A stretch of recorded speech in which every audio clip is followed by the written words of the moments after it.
Absolutely. You know, we work very closely with the public school systems, and of course, if you're familiar with that whole process, Yeah.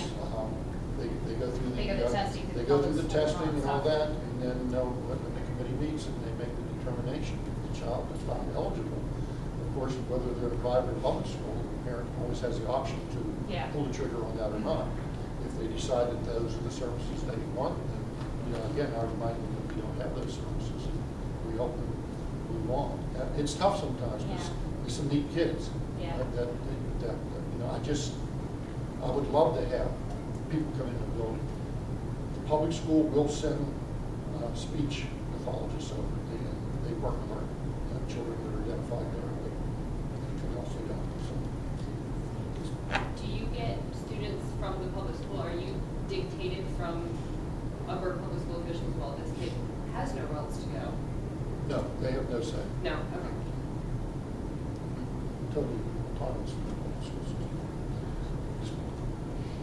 Is the Catholic religion taught on a daily basis there, Yes. or is it? That's a big part of it. Not only is it taught in religion class, there's a course that's taught throughout the entire curriculum.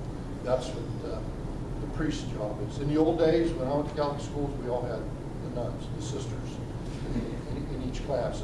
They're mostly gone now, so the father is the main man on that. I do have a teacher who is a religion coordinator, if you will, for the school. She teaches religion to the middle school, and then she coordinates with all the other teachers through father what is being taught. It is primarily a Catholic school, and that's a big part of it. The mission wants Catholic schools to be Catholic in their identity. And again, that's something I struggle with because it's always, whoa, can't talk about that. It hit me the first year when we did our little play at Christmas time, which we do over at the church. And of course, it's the whole thing about Mary and all that stuff. Whereas before, it all had to be about the happy Christmas tree or that dancing snowman. And at the end, when I give my little spiel, the first time I can say Merry Christmas, which was kind of a big deal for them. I mean, I'm not a very religious guy, but it's politically incorrect in public schools in some circles to say Merry Christmas. Happy winter holiday. Happy holiday. So, because you don't want to offend anybody. You know, we take students that are non-Catholic in our school, but they understand coming in, and so do the parents. It's a Catholic school. They go to Mass. We go to Mass every Wednesday morning, the whole school. And that's the day where everybody wears their dress uniforms, and we march over, and Father does Mass. And he always has, his homily is always a lesson for the students based on what they've learned that week. It's interactive. I'll give him a plug. He's great with kids.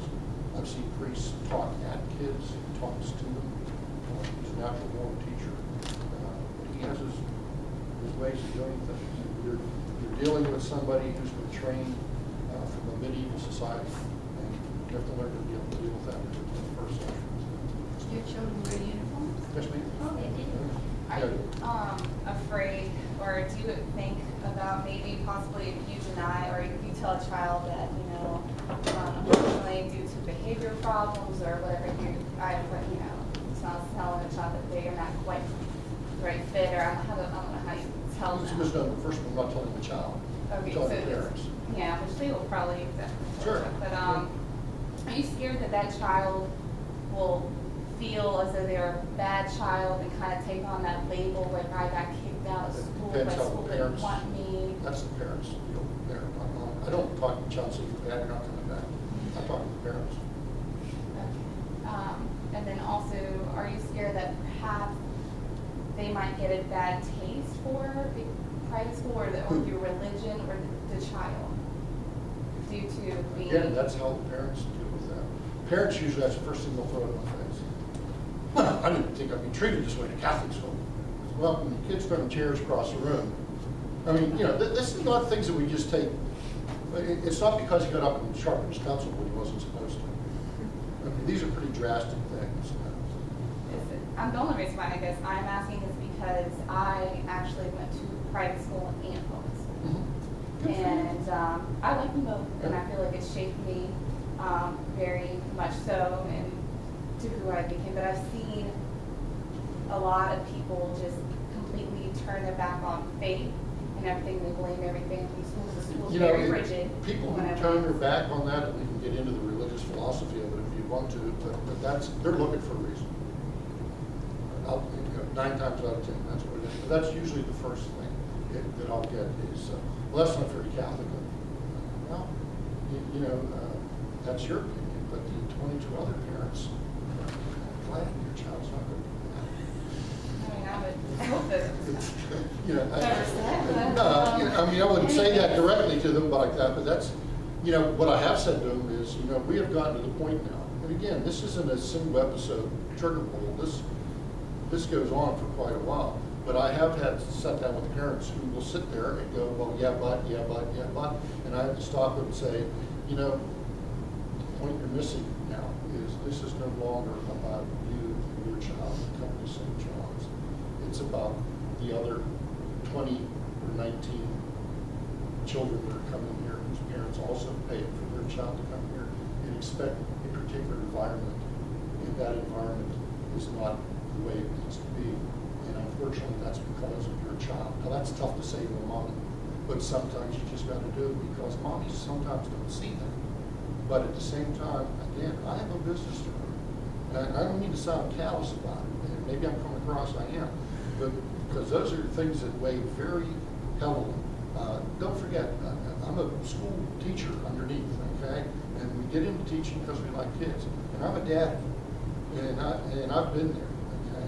So I'm as sensitive as could be to those folks. But the problem is, they're not being sensitive to us. They've caused a problem. They won't fix the problem, or can't. So I have to remove the problem. Again, it's a reality. It goes on. And you can't tell me that you would love to be able to do that in public school if you could. But unfortunately, we teach everybody. Do y'all serve meals? Yes, ma'am.